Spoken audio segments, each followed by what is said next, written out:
जय हिंद साथियों, आप सभी को फिर से एक बार अपना प्यारा यूट्यूब चैनल डीसी क्लासेस में स्वागत है।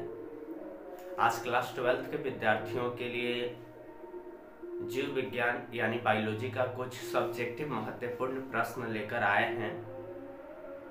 और इससे पहले भी कई वीडियो हमारे चैनल पे क्लास 12th के विद्यार्थियों के लिए बायोलॉजी का भी एक प्रश्न जो है वो अपलोड कर दिया गया है। तो अगर आप नहीं देखे हैं प्रीवियस वीडियो को तो जरूर डीसी क्लासेस चैनल पे आप जाकर देखें।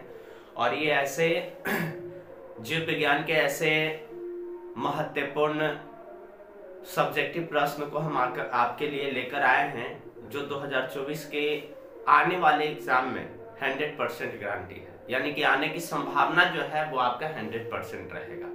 चूंकि ऐसे क्वेश्चन को मैंने सेलेक्ट किया है आप लोगों के लिए जो लगभग प्रत्येक वर्ष आपके एग्जाम में पूछा जाता है, तो इस बार भी 100% संभावना है कि जरूर आने वाले एग्जाम में आप सबके लिए ये क्वेश्चन जो है हेल्पफुल होगा, यानी मददगार होगा। तो जरूर आप देखें। इसी तरह के वीडियो हम आपके एग्जाम तक है ना छोटे छोटे वीडियो बनाकर अपलोड करते रहेंगे। तो आइए आज का क्वेश्चन क्या है। आज का वीडियो में पहला क्वेश्चन क्या है, मेंडल ने अपने प्रयोग में मटर के पौधे को ही चयनित क्यों किया।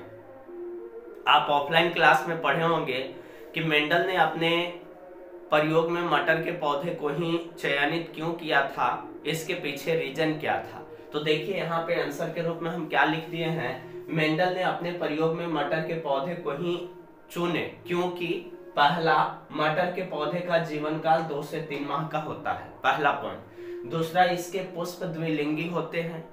तीसरा जो है, इसमें स्वपरागन एवं पर परागन जो है आसानी पूर्वक कराया जा सकता है ना। और चौथा आप ये भी लिख सकते हैं कि मटर के पौधे में अधिक विपरीत लक्षण पाए जाते हैं। तो 4 पॉइंट। इसी तरह से अगला प्रश्न क्या है भाई, हीमोफीलिया को विल्डर्स रोग कहते हैं क्यों। हीमोफीलिया को विल्डर्स रोग कहते हैं क्यों। देखिए सबसे पहले बताया गया हीमोफीलिया है क्या, तो बताया गया कि यह लिंग संलग्न विकार है, यानी कि हीमोफीलिया जो है यह लिंग संलग्न एक प्रकार का रोग है या विकार है जिसमें रोगी में है ना, जिससे रोगी में ब्लड क्लॉटिंग कारक की अनुपस्थिति हो जाती है। यानी कि हीमोफीलिया एक ऐसा रोग है जिसके कारण रोगी में ब्लड क्लॉटिंग है ना, ब्लड क्लॉटिंग यानी कि रक्त जमाने की जो क्षमता होती है ना वो क्या हो जाता है, कम हो जाता है, यानी कि अनुपस्थिति हो जाती है, जिसके कारण शरीर का कोई भी अंग कट जाने पर रक्त का थक्का नहीं बन पाता है और लगातार रक्त का बहाव होने लगता है। इसलिए हीमोफीलिया को विल्डर्स रोग कहा जाता है। फिर से एक बार समझिए, यह एक लिंग संलग्न रोग या विकार है जिससे रोगी में ब्लड क्लॉटिंग कारक की अनुपस्थिति हो जाती है, जिसके कारण शरीर का कोई भी अंग कट जाने पर रक्त का थक्का नहीं बन पाता है और लगातार रक्त का बहाव होते रहता है। तो इससे हम लोग सहलगनता को विल्डर्स रोग कहते हैं। आइए थोड़ा इधर देख लेते हैं। इधर प्रश्न है सहलगनता किसे कहते हैं, है ना। 2 नंबर के लिए ये सब क्वेश्चन काफी इंपॉर्टेंट है। सहलगनता किसे कहते हैं, तो देखिए बताया गया, जीन अपनी स्थिति में बिना परिवर्तन किए हुए, कोई भी जीन अपना स्थिति में बिना परिवर्तन किए हुए पीढ़ी दर पीढ़ी स्थानांतरित होता है ना।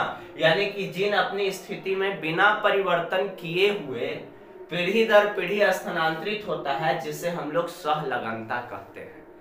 और सहलगनता का पता जो है 1906 ईस्वी में बैटसन एवं पनेट नामक वैज्ञानिक ने लगाया था। चलिए इसी तरह से अगला प्रश्न देखेंगे, जीन विनिमय का संक्षिप्त वर्णन करें। जीन विनिमय का संक्षिप्त वर्णन करें, इसका आंसर क्या हम लिखवाए हैं, तो अर्धसूत्री विभाजन के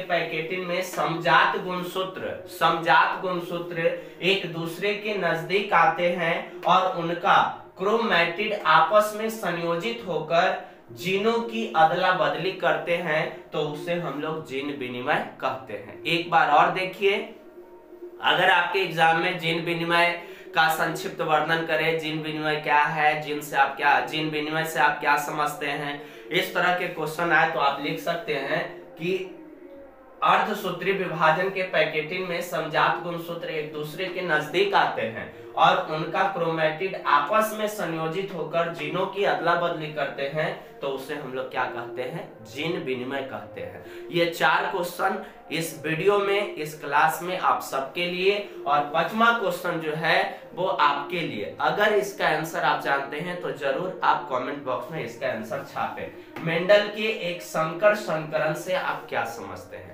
मेंडल के एक संकर संकरण से आप क्या समझते हैं? इसका आंसर आप अपने, अगर आपके पास है तो आप हमारे कमेंट बॉक्स में जरूर छापें।